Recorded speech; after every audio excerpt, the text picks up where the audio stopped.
رسول اللہ صلی اللہ علیہ وسلم اس دنیا میں ایک ایسے معلم بن کر تشریف لائے جنہوں نے اپنی تعلیم اور اپنی تربیت، اپنے انداز تربیت کے نتیجے میں صرف 23 سال کی مختصر سی مدت میں 23 سال کی مختصر سی مدت میں وہ عظیم انقلاب برپا کیا کہ تاریخ میں جس کی مثال نہیں ملتی۔ اور یہ انقلاب ایسا نہیں ہے کہ صرف جزیرۃ العرب تک ہی محدود ہو، بلکہ رسول اللہ صلی اللہ علیہ وسلم کی تعلیم و تربیت کے یہ اثرات جزیرۃ العرب سے نکل کر دنیا جہان کے مختلف ممالک میں پہنچے۔ اور ہم سب جانتے ہیں، پوری دنیا جانتی ہے کہ جزیرۃ العرب خاص طور پر مکہ اور اس کے آس پاس کا علاقہ ایسا علاقہ جہاں ظلم و ستم عام تھا، جہاں بتوں کی، پتھروں کی پوجا ہوتی تھی، جہاں لوگ ایک دوسرے کے خون کے پیاسے تھے، جہاں کسی کو قتل کرنا، اس کا مال لوٹ لینا، قبضہ کر لینا، کسی کی عزت آبرو کو برباد کر دینا، یہ ساری چیزیں بالکل عام تھیں۔ لیکن یہ بھی دنیا جانتی ہے کہ اس 23 سال کی مختصر سی مدت میں رسول اللہ صلی اللہ علیہ وسلم نے لوگوں کے دلوں کو، ان کے ذہن کو ایسا تبدیل کیا کہ کل تک جو لوگ ظلم و ستم کے پہاڑ توڑ رہے تھے، آج وہی آپس میں ایک دوسرے کے بھائی بن گئے۔ کل تک جو لوگ ایک دوسرے کے خون کے پیاسے تھے، آج وہ ایک دوسرے کے لیے اپنی جان قربان کرنے کے لیے تیار تھے۔ کل تک جہاں ظلم و ستم کے پہاڑ توڑے جا رہے تھے، آج وہیں پر عدل و انصاف کے گلاب کھلنے لگے۔ کل تک جہاں بتوں کی پوجا کی جاتی تھی، پتھروں کے سامنے سجدہ کیا جاتا تھا، آج وہیں پر لا الہ الا اللہ کا جھنڈا لہرانے لگا۔ یہ بھی دنیا جانتی ہے کہ اس چھوٹی سی 23 سال کی چھوٹی سی مدت میں وہ عظیم انقلاب برپا ہوا کہ اسلام جزیرۃ العرب سے نکل کر رسول اللہ صلی اللہ علیہ وسلم کے ہی زمانے میں دنیا جہان میں پھیلنے لگا۔ اور آپ علیہ السلام کے اس دنیا سے تشریف لے جانے کے بعد آپ نے ایسے صحابہ تیار کر دیے اپنی تعلیم اور اپنی تربیت سے کہ انہوں نے جا کر قیصر و کسریٰ کی سلطنتوں کو فتح کیا اور وہاں پر ظلم و ستم کو ختم کر کے عدل و انصاف کے جھنڈے گاڑ دیے۔ دنیا ان کی تعریف کرنے لگی اور ان کے خوبیوں کے گن گانے لگی۔ آخر یہ کون سی چیز تھی کہ جس نے اس 23 سال کی چھوٹی سی مدت میں، 23 سال کے اس کم عرصے میں ایسی کون سی آپ علیہ السلام نے گھٹی صحابہ کرام کو پلا دی جو بالکل ایک دم بدل گئی؟ رسول اللہ صلی اللہ علیہ وسلم کی تاریخ، آپ علیہ السلام کی زندگی کا اگر مطالعہ کیا جائے تو بہت ساری چیزیں ملتی ہیں، لیکن دو بڑی اہم باتیں رسول اللہ صلی اللہ علیہ وسلم کی تعلیم اور انداز تربیت میں ملتی ہیں کہ جن کی بدولت لوگ آپ علیہ السلام کے ہو کر رہ گئے اور دنیا جہان میں اس پیغام کے لیے جان قربان کر کے چلے گئے، اس کے لیے تیار ہو گئے۔ وہ دو چیزوں میں سے پہلی جو اہم چیز تھی جس کو قرآن نے بیان کیا ہے، وہ تھی رسول اللہ صلی اللہ علیہ وسلم کی اپنے ماننے والوں پر شفقت اور محبت۔ یہ وہ چیز تھی کہ جس سے بڑے سے بڑا دشمن جو راستے میں کانٹے بچھایا کرتے تھے، جو گندگی پھینکا کرتے تھے، جو گالیاں بکا کرتے تھے، جو چہرے مبارک پر تھوک دیا کرتے تھے، آپ علیہ السلام کے دل میں کبھی یہ خیال نہیں آیا کہ ان سے بدلہ لیا جائے، انتقام کا کوئی جذبہ دل میں پیدا نہیں ہوا، بلکہ زبان مبارک سے ایک بات نکلتی تھی، اللہم اہد قومی فإنہم لا یعلمون، اے اللہ میری قوم کو ہدایت دے دیجئے، یہ بھی جانتے نہیں ہیں، یہ بھی جانتے نہیں ہیں کہ میں کون ہوں، مجھے آپ نے کیوں بھیجا ہے، میرا مقام کیا ہے، میرا مرتبہ کیا ہے، یہ بیچارے بھولے بھالے ہیں۔ اور نبی کی تعلیم کو گزرے 570 سال عیسیٰ علیہ السلام کو گزرے ہوئے ہو چکے ہیں، ان بیچاروں کو معلوم نہیں ہے، ان کو معاف کر دیجیے۔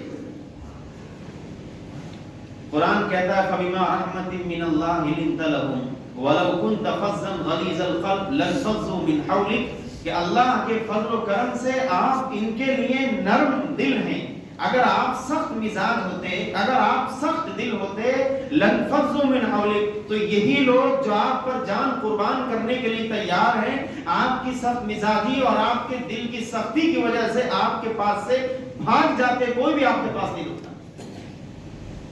یہ وہ بڑی اہم خصوصیت ہے رسول اللہ صلی اللہ علیہ وسلم کی زندگی میں، نرمی، محبت، شفقت، پیار، رحمدلی، جو ایسا نہیں ہے کہ صرف اپنوں کے لیے خاص تھی، صحابہ ہی کے لیے خاص تھی، بلکہ صحابہ اور غیر صحابہ، انسان کے علاوہ جانوروں کے ساتھ یہ شفقت رحمدلی یہ عام تھی۔ ما ارسلناک الا رحمۃ للعالمین، قرآن نے کہا ہے سب کے لیے رحمت بن کر آئے تھے۔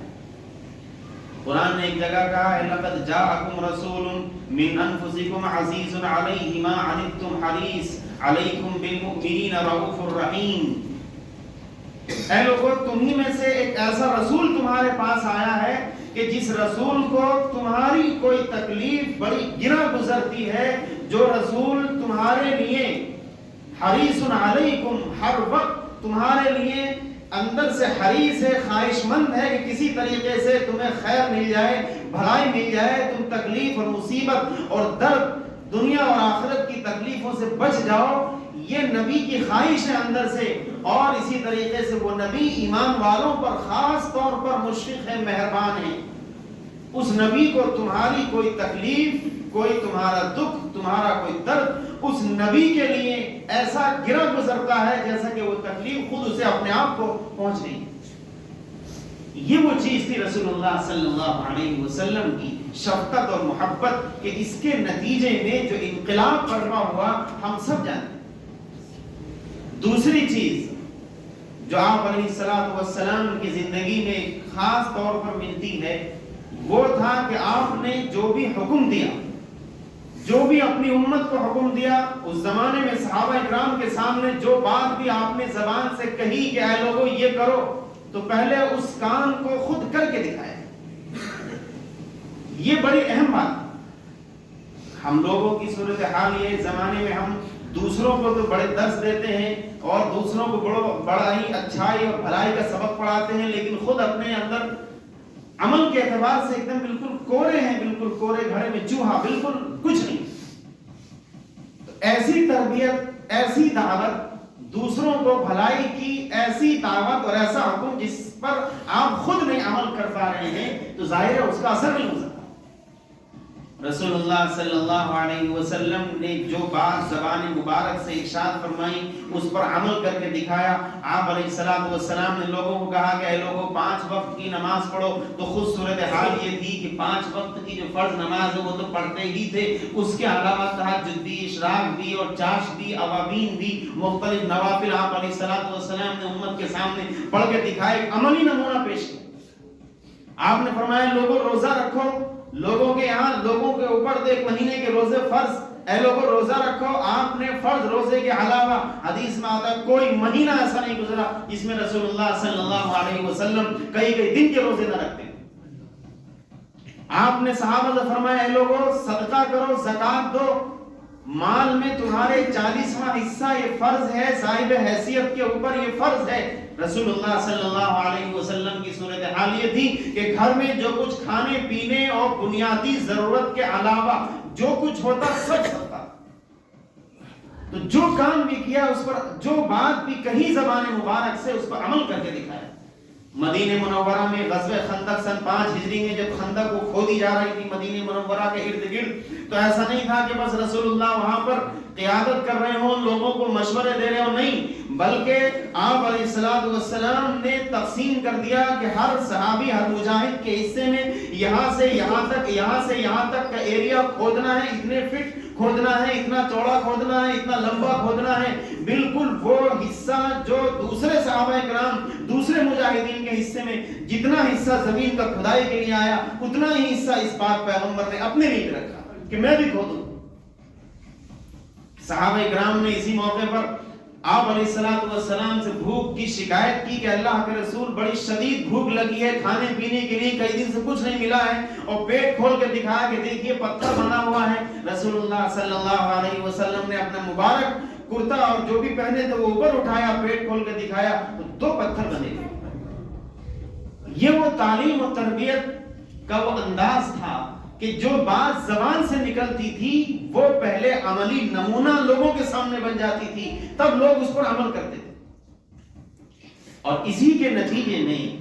جو میں نے بتایا کہ 23 سال کی اس قلیل، اس تھوڑی سی چھوٹی سی مدت میں وہ عظیم انقلاب برپا ہوا کہ تاریخ میں اس کی مثال نہیں ملتی اور قیامت تک نہیں ملتی. اس موقع پر جو مجھے بات عرض کرنی ہے خاص طور پہ اس بات کے بعد، وہ یہ کہ مجھے بھی شکایت ہے، آپ کو بھی شکایت ہے، ہر دیندار آدمی کو شکایت ہے اور ہونی بھی چاہیے کہ آج کل ہمارا نوجوان طبقہ جو اصل امت مسلمہ بلکہ پوری دنیا کے لیے یہ سرمایہ ہے، یہ قوم ملت کا یہ سرمایہ ہے، یہ نوجوان طبقہ یہ دین سے دور کیوں؟ میں بھی سوچوں، آپ بھی سوچیں، آخر کون سی ایسی وجہ ہے کہ دین سے دوری کا سبب کیا بنا اس طبقے کے لیے کہ آج یہ طبقہ مسجد آنے کے لیے تیار نہیں، آج یہ طبقہ کچھ دیر کے لیے کسی دینی مجلس میں بیٹھنے کے لیے تیار نہیں، آج یہ طبقہ صورتحال یہ ہے کہ جماعت والے بیچارے جاتے ہیں گھر جا کر کے ان کی آمد کی خبر سنتے ہی فوراً یہ طبقہ بھاگ جاتا ہے، دائیں بائیں ہو جاتا ہے، بات سننے کے لیے تیار نہیں. ایسی وجہ، ایسی کون سی مصیبت آ پڑی کہ یہ طبقہ جو قوم و ملت کا سرمایہ ہے، ہر زمانے میں رہا ہے، اس زمانے میں بھی ہے، آئندہ بھی ہے، یہ طبقہ ہمارا نوجوانوں کا طبقہ یہ کیوں ہاتھ سے نکلا جا رہا ہے؟ اس پر ذرا غور کرنے اور فکر کرنے کی ضرورت ہے. آخر ایسا کیوں؟ پہلی چیز جو بہت دیکھنے میں آتی ہے وہ ہماری مسجدوں میں، ہمارے یہاں بھی ہے، کم ہے لیکن ہے، دوسرے مسجدوں میں بھی ایک چیز یہ ہے کہ اگر کوئی نوجوان، آج کل کا نوجوان ظاہر ہے جس کلچر میں، جس ماحول میں وہ پرورش پا رہا ہے، اس ماحول میں چونکہ بچپن سے کرسچن اسکول میں داخل کر دیا گیا، اس کے بعد گھر آیا تو وہاں بھی ٹی وی اور اسی طریقے سے موبائل ہاتھ میں دے دیا گیا، یعنی بگاڑ کے جتنے ذریعے اور راستے طریقے ہو سکتے تھے اس سے زیادہ پرووائڈ، اس سے زیادہ اس کے پاس ہے. ایسے بگڑے ہوئے ماحول کا کوئی بچہ اگر سماجی دباؤ یا دینی محبت میں اگر مسجد آ گیا اور وہ ہاف ٹی شرٹ پہن کے آ گیا تو ایسا لگتا ہے کہ مسجد میں قیامت ٹوٹ گئی. فوراً کچھ دین کے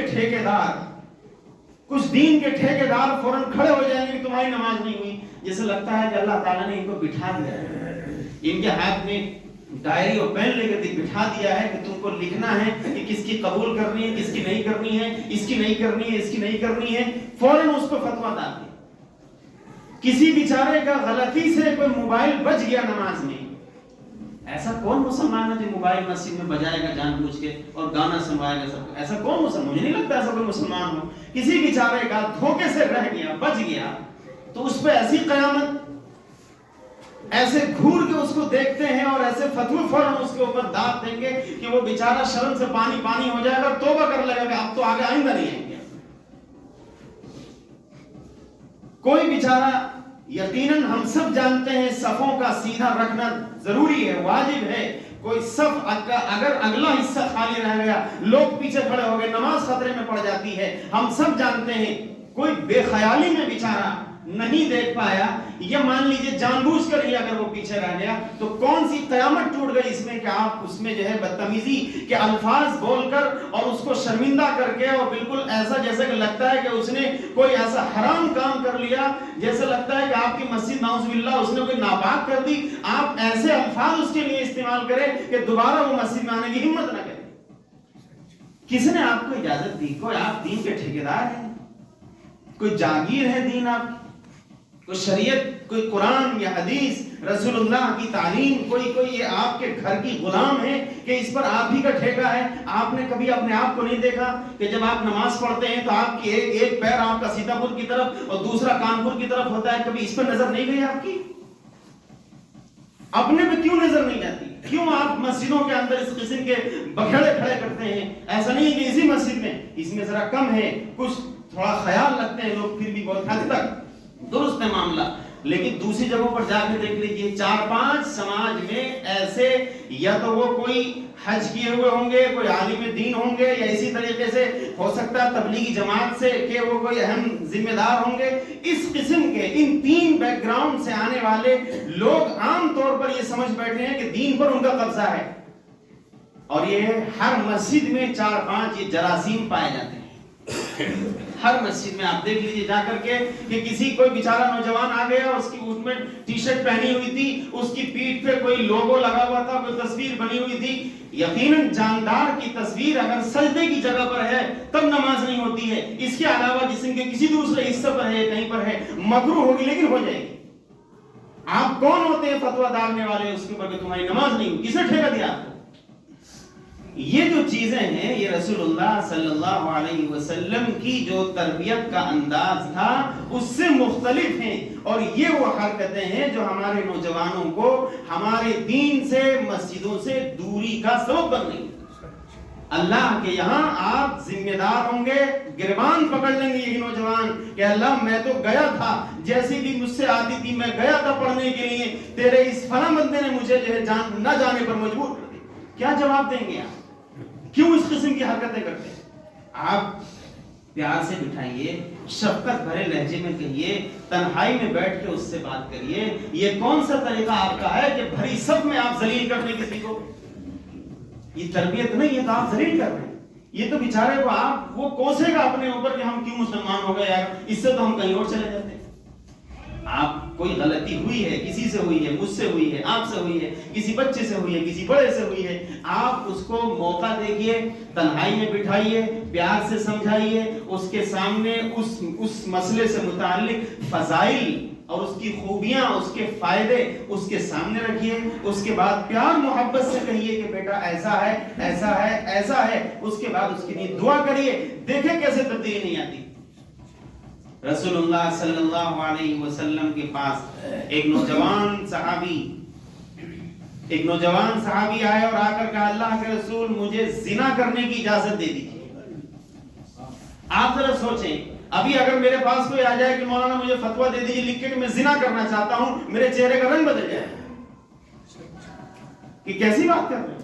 کیا مجھ سے لکھوانا چاہ رہے ہو، کیا پوچھ رہے ہو؟